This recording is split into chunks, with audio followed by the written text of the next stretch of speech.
స్వాగతం. నేను పావని.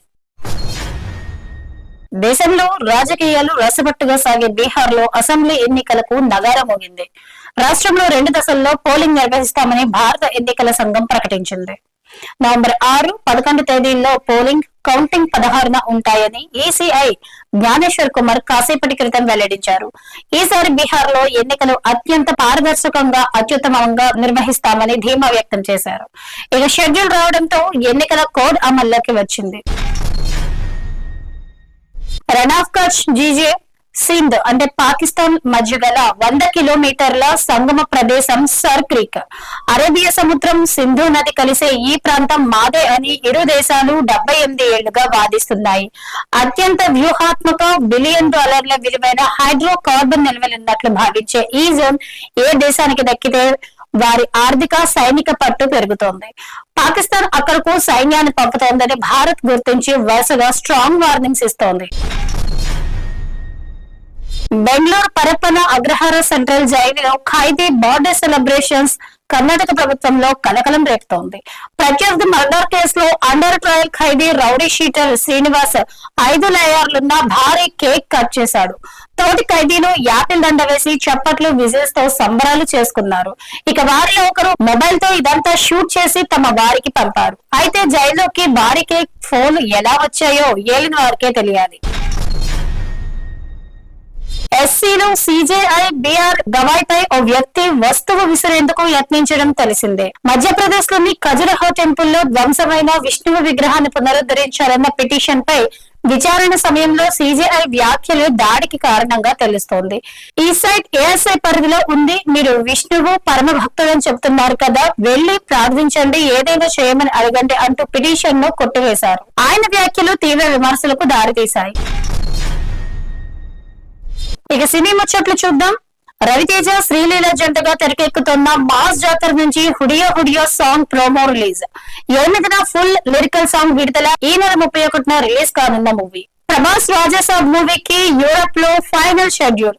హీరో హీరోయిన్లపై సాంగ్స్ షూటింగ్. 2026 జనవరి 9న రిలీజ్ కానున్న చిత్రం. నాగశౌర్య, విధి హీరో హీరోయిన్లుగా తెరకెక్కుతున్న బ్యాడ్ బాయ్ కార్తీక్ టీజర్ విడుదల. ఫ్రాన్స్ ప్రధాని సెబాస్టియన్ లెకోర్ను ఈ నెల రోజుల్లోనే తన పదవికి రాజీనామా చేశారు. ఆయన నియమించిన క్యాబినెట్ పై విమర్శలు రావడంతో పదవి నుంచి తప్పుకున్నట్లు ప్రకటించారు. అంతకుముందు ప్రధానిగా ఫ్రాంకోయిస్ బయో ఆత్మవిశ్వాస తీర్మానంలో ఓటింగ్ ద్వారా పదవిని కోల్పోయిన సంగతి తెలిసిందే. కోల్డ్ డ్రాప్ కాఫ్ సిరప్ తో 14 మంది పిల్లలు మరణించడంపై ఎంపీ ప్రభుత్వం సిట్ ఏర్పాటు చేసింది. వారు నెల రోజులుగా అస్వస్థకు లోనైన అదే సిరప్ ప్రిస్క్రిప్షన్ చేసిన డాక్టర్ ప్రవీణ్ ను ఇప్పటికే అరెస్ట్ చేసింది. డ్రగ్ కంపెనీపై కేసు పెట్టింది. మహారాష్ట్ర, టిఎన్ లో ఘటనలు చోటు చేసుకోగా ఆ ప్రభుత్వాలు చర్యలు చేపట్టాయి. కాగా సిరప్ విషమయమని తనకు తెలియదని డాక్టర్ పేర్కొన్నారు. అరెస్ట్ పై మధ్యప్రదేశ్ డాక్టర్లు సమ్మెకు పిలుపునిచ్చారు.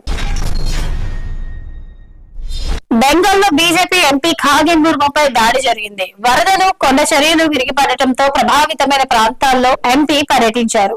ఈ సందర్భంగా ఆయనపై కొందరు రాళ్లతో దాడి చేశారు. దీంతో ముర్ము ముఖానికి తీవ్ర గాయాలయ్యాయి. ఆయన్ని ఆసుపత్రికి తరలించి చికిత్స అందిస్తున్నారు. అధికార టీఎంసీ కార్యకర్తలు దాడి చేసినట్లు బీజేపీ ఆరోపిస్తోంది. కాగా డార్జిలింగ్ లో నిన్న వరదలతో 17 మంది మరణించారు. చిన్నారిని చిత్రహింసలకు గురి చేయడంతో కన్న తల్లి సవితి తండ్రిపై మియాపూర్ పోలీసులు కేసు నమోదు చేశారు. పోలీసుల వివరాల ప్రకారం హఫీజ్ పేట్ లో నివాసం ఉంటున్న నజ్వీన్ భర్తతో విడాకులు తీసుకుని జావీద్ ను పెళ్లి చేసుకుంది.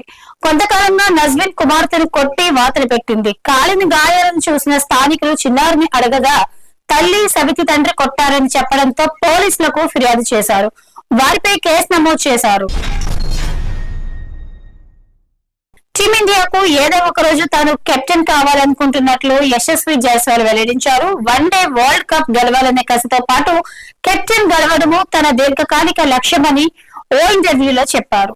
నేను ఫిట్నెస్ పై ఎక్కువ దృష్టి పెడుతూ నాయకుడిగా ఎదిగేందుకు రోజు ప్రయత్నిస్తున్నా అని తెలిపారు. అయితే గిల్ ఫామ్ లో ఉన్నంత కాలం జైస్వాల్ కు కెప్టెన్ అవకాశాలు రావడం తక్కువే. ఇది వాళ్ళ టాప్ 10 న్యూస్. రేపటి టాప్ 10 న్యూస్ లో కలుద్దాం.